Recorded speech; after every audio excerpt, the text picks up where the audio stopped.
Genau, ich bin Ingrid Laller, komme vom Gymnasium Lüneburger Heide in der Nähe von Lüneburg. Wir sind ein Privatgymnasium und haben jetzt It's Learning seit 2012 am Start ungefähr.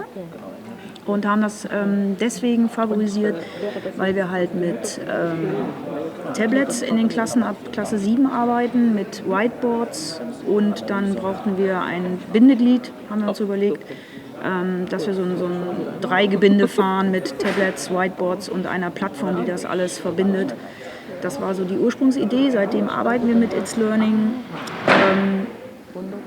relativ auf normaler Ebene, also nicht so sehr tiefgreifend, aber auch immer schon, wir nutzen da viele Tools schon und kommen hier eigentlich gerne zu den Treffen, weil wir immer so zwischen den Zeilen immer gerne mal wieder so Tipps abgreifen.